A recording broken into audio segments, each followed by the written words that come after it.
Hi, and welcome to the latest episode of History You Didn't Know But Should. I'm Ray, And I'm Chris. and today we're going to take a walk to the Devil's Tramping Ground. And, Chris, for people who live in North Carolina, maybe Virginia, maybe South Carolina, maybe even Tennessee, I don't know, this will not be history you didn't know. But for people who live outside of that general area, this may very well be some history you didn't know because North Carolina has numerous locations named after the devil. Okay, one list I saw included a number of different locations around the state of North Carolina, including the Seven Devils, Kill Devil Hill, Devil's Rock, Devil's Stairs, Devil's Courthouse, Devil's Branch, Devil's Chimney, Devil's Head, Devil's Knob, of course, the Devil's Tramping Ground. So, North Carolina has something going on with the devil. I'm not really sure what it is, but today we're going to be focusing on what is probably at least locally, the most famous, and that is the Devil's Tramping Ground. And Chris, I know this is not a location you are, lining up to visit. No, and I'm sure that 2 minutes into the podcast, listeners are probably already saying, "Wow, Ray is like really super excited about this particular episode." And the reason for that is because every year in October, when it rolls around, Ray gets really excited about our podcast because they're all focusing on scary, spooky, haunted things as it relates to history. And so this is Ray's month. We celebrate this time of year for him. For me, it's one in which I always learn something new, but I shiver as I learn it. And when you broach the topic, hey, I think it would be great to do the one about the Devil's Tramping Ground. I got to thinking, well, a lot of people would be saying he's tramping all over the place right now in American society, but there is a very specific patch of woods in which there has become this sacred place, if you basically will, according to some, in which history is being made because of what takes place in that particular area. And Ray, what takes place in that particular area is nothing because it is barren and it creates a unique place of mystery and horror and suspicion. So we're going to get into the blood and the guts and the gore of how this little this place has really made a name for itself. Yeah, and if you look at the Devil's Tramping Ground, and I thought, well, I've got to be able to find it on Google Maps because everything's on Google Maps, right? I thought, well, I'm going to find this on Google Maps and see from the air what it looks like. Because from the ground, it just looks like a blank spot in the woods with what looks like maybe was a campfire at one point, and it's got like a circle around it. And that circle, nothing to little to nothing grows. Nothing grows in that circle. But when I looked at it from Google Maps, it took me a little while to find it because it's on Devil's Tramping Ground Road, which helps. And I found a specific address for it, and I sort of found the image of where it is. But it's not that far off the road, but from the air, it doesn't look like that much. And from the ground, if you're on the ground, it looks like just a bare spot in the woods.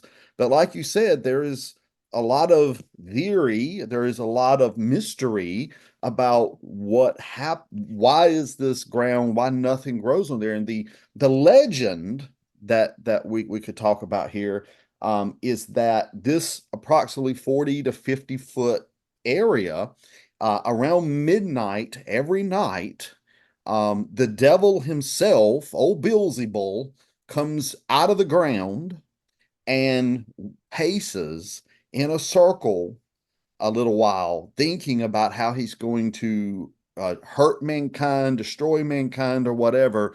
And then once he's done thinking, he goes back where he's supposed to come from. And so that's the theory that the reason nothing grows there is that the devil gets up every night in that area, um, gets up every night in that area and walks around and paces around. So I don't think anybody has seen him though. No, and I think it's important to kind of understand because somebody doesn't just wake up all of a sudden and say, oh, it must be the devil. You kind of got to research your history and go back to the very beginnings and Hmm. understand that these settlers into this area, which is known in North Carolina's Chatham County, is composed of what were Scott Irish. Yep. These are individuals who kind of boarded a boat from England and then made their way here into the North Carolina, and that was the Carolina colonies, before it became, North Carolina, South Carolina. And, what happens is that as these settlers come across, we also see this idea of that the Scotch Irish, that they were individuals who were obsessed with superstition and with demons and witches, and even the king, Scottish-born King James the First, who kind of unified England and Scotland in the 1600s. He was obsessed with them and wrote a book on demonology, and then it leads to William Shakespeare, who understood that these people loved a good mystery, to spin a good yarn, as he would say. And so he would incorporate supernatural elements, one being into Macbeth, where you had this eye to the superstitious King James the First. So, belief in witches and ghosts and goblins and the devil is something that came to America with the English settlers. And so you have this idea of the devil. And Ray, I think we need to understand that the devil is a complicated figure. Some people like to dress up as the devil and see him in a comic book kind of way. Others see him in a very real and evil kind of way.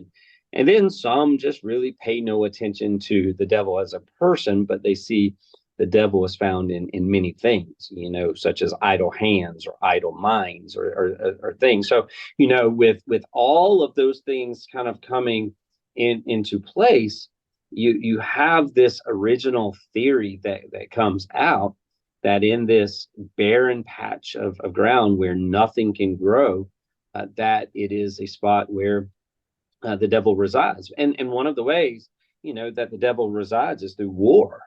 And one of the theories that come into this is that, there was this terrible tribal war of Native Americans who fought over this hallowed ground, and that there was so much blood that was spilt between these two tribes that the blood, we're experiencing a lot of hurricanes in the United States during the recording of this podcast, and we see these raging rivers and these flooded areas. And so you can imagine, take that as an example. I mean, that's literally so much blood soaked into that area that there was no way for anything to grow out of that particular area.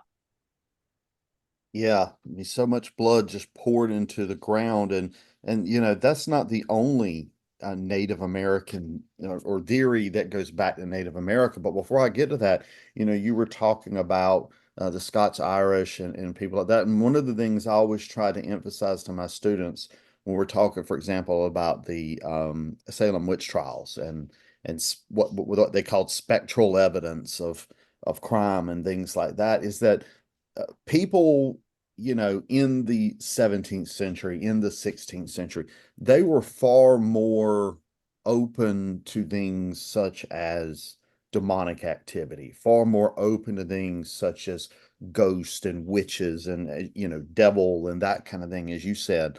And I think sometimes, Chris, people today in the modern world in the 21st century, we don't really appreciate how deep those beliefs were held. So we look at, for example, the Salem witch trials, and we don't understand, how could you accept, well, this person's turned someone's son into a badger or whatever, how you could accept that as a evidence in a court. But remember, these were people who, for them at that particular point in time, for people in that wasn't something that would have seen it's unusual. It would have been seen as, this is part of the world in which they live. Does that make sense?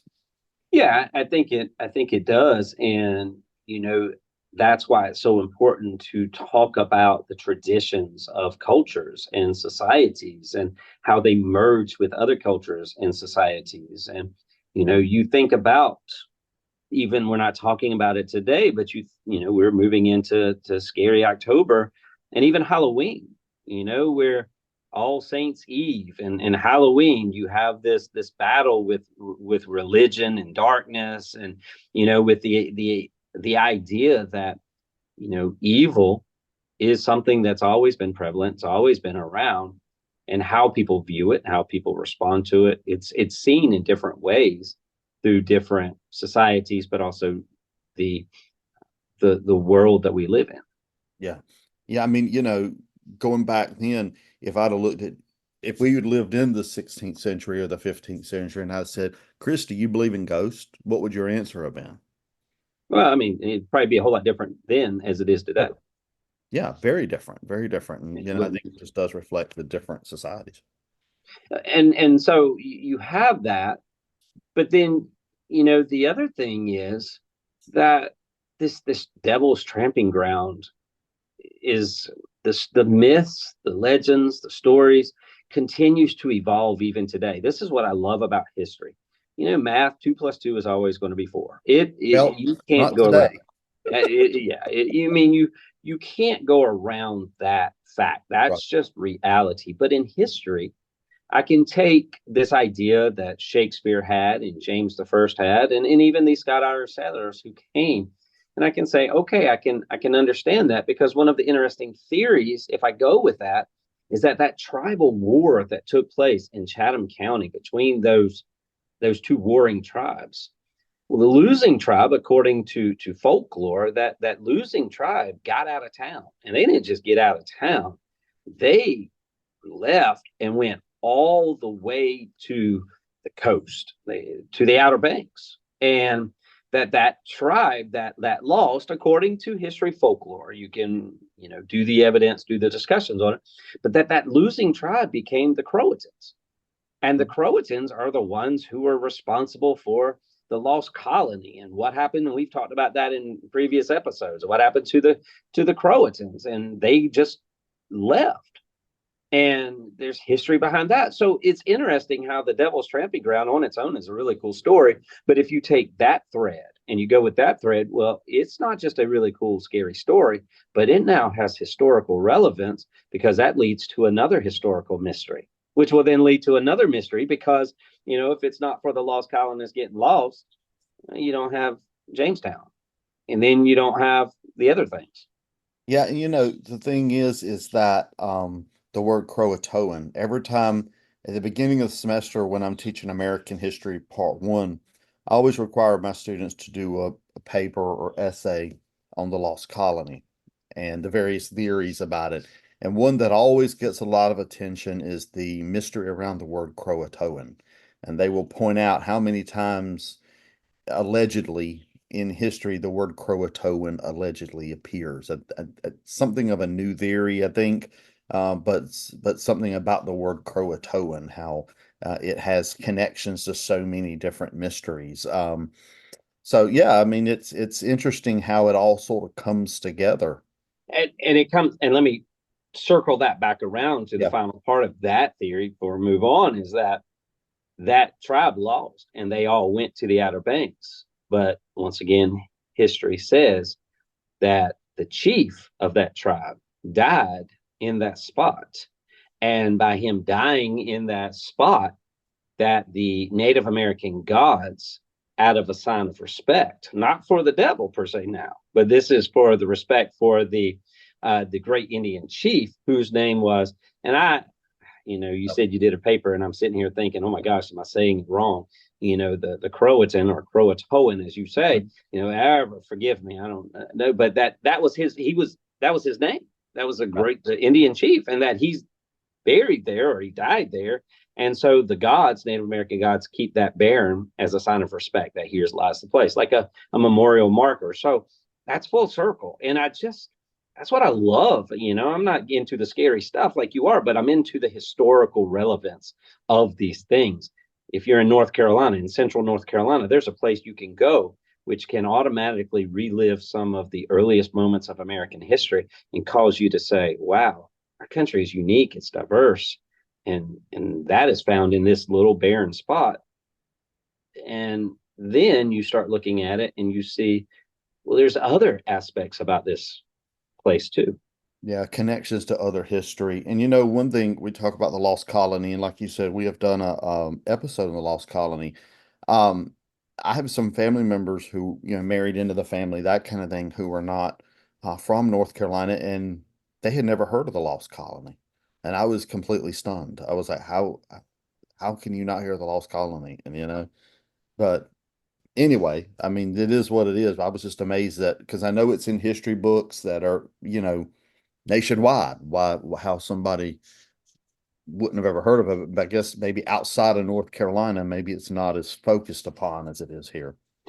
It's not, and also, the other thing we have to keep in mind is that we have become more of a PC kind of Yeah. culture, being politically correct, and even now, if you were to go to that site, you will see that there are some people who are trying to change the name from Devil's Tramping Ground to, I think there's a sign there that says it's now known as the Chatham County Vortex, Really?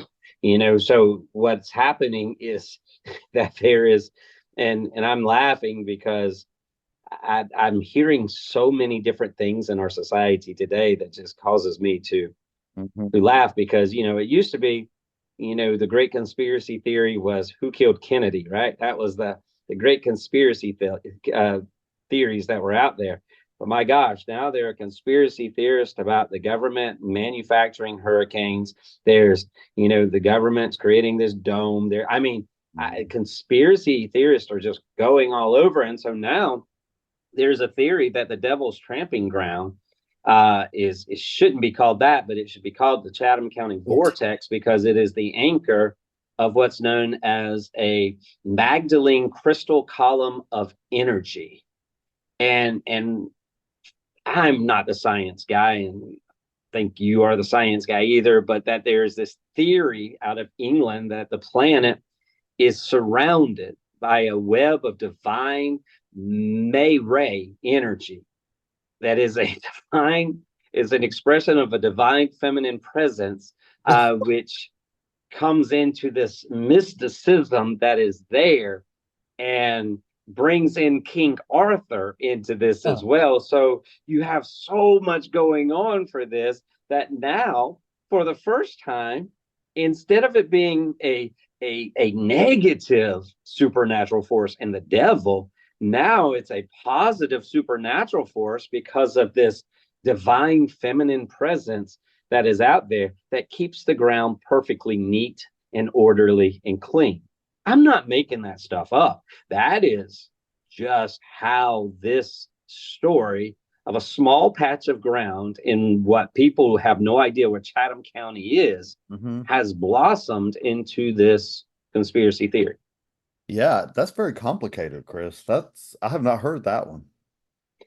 Well, I'm here for the weird stuff. You're here for the scary stuff. The Chatham Vortex. Yes, Oh. and and I do have one more, and I don't know if now's the time that I should share it or not. Oh, But go ahead. there is one more theory as to why the area is cannot grow grass, What is it? and that is because a UFO has landed there. And Of when the course. UFO landed there, the strange radiation from the extraterrestrial engines has permanently caused there to be no grass or anything that can grow there. Well, I mean, they've made the crop circles and all that stuff, so I guess it would make sense if they came down in the woods in a little clearing. So, but just think about this. Go ahead. I'm just going to say it's a small area. I It mean, is not big. It's how what, I 40 can't feet? remember how big is it. Do you What, remember? like 40 feet? Okay, so I mean, you're talking about 40 feet. Yeah. And you know what? It's sad, and I know people who've been there, I know one particular person who camped out near there. Now that was many, many moons ago when they did that. I don't think you can do that now. But they say like compasses will redirect around it. You know, it's like if you walk through it, the compass will change directions or something. Supposedly at night. Now, people I know who've been there didn't see this, but you can see like red eyes. I guess that's the devil while he's there thinking. Doesn't want to be disturbed, maybe. I don't know. You know, but and if you put something down on the track, like a stick or a Pepsi bottle or something, that you wake up in the morning and it will be off the track, like someone's just simply kicked it aside or thrown it aside as they walked around. I also read somewhere that dogs will not go into that area, that they will actually put their Mhm. tail between the legs and Yep. try to dig into the ground to prevent from going into the circle. And one of the theories, more less supernatural theories, is that it has to do with the salt content in the soil. Right. But I know that there was a few years ago, there was a scientist who dug up some soil and didn't, there was nothing there out of the ordinary. So nobody really knows what's going on. Now, I will tell people, be very careful about going there today. It is on private property. It is not a state park. It is not public access. There's a family that owns it. And my understanding, and if I looked on Google Maps correctly, there is a gate there now that says no trespassing. So I think it is sort of off limits now as far as just random people showing up. $15 a person. Oh, it is? $15 a person. And Ray, you need to do this. You can stay overnight there. Oh, so they've turned it into a business. Well, that's a good idea. Absolutely. It's a business where you can camp. You can go there and you can camp now. The campsites are in close proximity to the circle itself. So they've Oh, opened it up for a paranormal investigation. So only 10 guests are able to be there at that particular time. well, they've turned it into a business. That's good. I mean, if it was on my property, I would gate it off and to be doing the exact same thing. So I can't blame them. And also, you do have the issue of, I guess, liability if people are just showing up and partying at the spot or what have you. There is the issue of liability and all that kind of stuff. So having a business there, having it sort of blocked off, I guess makes sense. So Chris, are you traveling to the Devil's Camping Ground anytime, Tramping Ground anytime soon? I can assure you that there's one place you will not find Chris Carroll, unless, and I'm just going to say now, if there's an opportunity for me to go get a hold of this Ma Ray uh, presence that can give me some positive supernatural energy, I mean, that's one thing now. I might go to the vortex, but I'm not going to the tramping ground. Chris I'll look out for you. all caught up in the vortex. There's Chris vibrating out there in the middle of the vortex. Come on, Ma Ray. Come on, There Ma you go. Ray. There you go. All right. So there's the first Halloween episode of the season. There's going to be a few more Halloween episodes. Chris is just, as much as I look forward to this, Chris dreads it because he doesn't know what kind of horrific tale I'm going to dig up. So we'll see what I come up with for next week. So until next time, I'm Ray, And I'm Chris. and we'll talk to you later.